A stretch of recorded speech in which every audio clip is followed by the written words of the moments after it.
My news থেকে আপনাকে স্বাগত। দেখতে থাকুন সর্বশেষ আপডেট বাংলা নিউজ। সম্মানিত দর্শক, এবার আপনাদের সামনে নিয়ে আসলাম একটি দূরান্ত আপডেট বাংলা খবর। সাবেক আইনজীবী সহ 8 জনকে কারাগারে পাঠানোর নির্দেশ ট্রাইব্যুনালের। এবার বাঁচার কোনো উপায় নেই, সাবেক আইনজীবী সহ আরও 8 জনের কারাগারে পাঠানোর নির্দেশ দেওয়া হয়েছে ট্রাইব্যুনালের।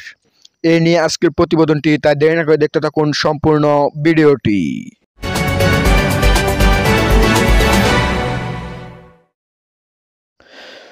সাবেক আইনজীবী সহ 8 জনকে কারাগারে পাঠানোর নির্দেশ ট্রাইব্যুনালের। এবার বাঁচার কোনো উপায় নেই, সাবেক আইনজীবী সহ আরও 8 জনের কারাগারে পাঠানোর নির্দেশ দেওয়া হয়েছে।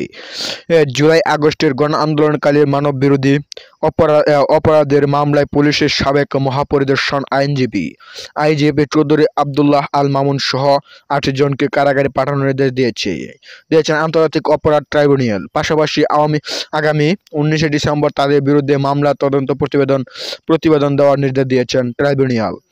বিচারপতি মোহাম্মদ গোলাম মুর্তজা মজুমদারের নেতৃত্বে 3 সদস্যের ট্রাইব্যুনাল আজ বুধবার এই আদেশ দেন। ট্রাইব্যুনালের অন্য 2 সদস্য হলেন বিচারপতি মোহাম্মদ শফিউল আলম মাহমুদ এবং অবসরপ্রাপ্ত জেলা ও দায়িত্ব জজ মোহাম্মদ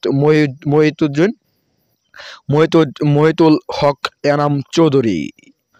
মামলায় 8 জনের মধ্যে 6 জনকে আজ গ্রেপ্তার দেখানো হয়। তারা হলেন সাবেক আইনজীবী Chowdhury Abdullah Al Mamun, national telecommunication monitoring সেন্টারের এনটিএমসি সাবেক মহাপরিচালক মেজর জেনারেল অব জিয়ারুল আহসান, যাত্রাবাড়ী থানার সাবেক ভারপ্রাপ্ত কর্মকর্তা ওসি বাবুল হাসান, বরখাস্ত হওয়া ঢাকা জেলা অতিরিক্ত পুলিশ সুপার আবদুল্লাহিল কাফি, গুলশান থানার সাবেক ওসি মোহাম্মদ মাজহারুল হক ও ঢাকা মহানগর পুলিশের গোয়েন্দা বিভাগের ডিবি উত্তর সাবেক পরিদর্শক মোহাম্মদ আরাফাত হোসেন।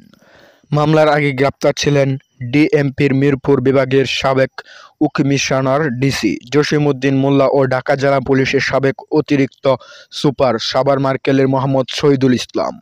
যথাযথ ও কার্যকর তদন্তের স্বার্থে পরবর্তী নির্দেশ না দেওয়া পর্যন্ত 8 আসামিকে কারাগারে রাখার নির্দেশ দেন ট্রাইব্যুনাল। এই ছিল আজকের প্রতিবেদনটি। এরকম নতুন বাংলা আপডেট সবার আগে পেতে হলে অবশ্যই আমার চ্যানেলটি সাবস্ক্রাইব করে পাশে থাকা বেল বাটনটি অন করে রাখবেন, যেন এরকম নতুন বাংলা আপডেট সবার আগে পেতে পারেন। ধন্যবাদ। দেখা হচ্ছে পরবর্তী নতুন ভিডিওতে। সেই পর্যন্ত ভালো থাকেন, সুস্থ থাকেন, সে কামনা করে বিদায় নিলাম। আসসালামু আলাইকুম ওয়া রাহমাতুল্লাহ।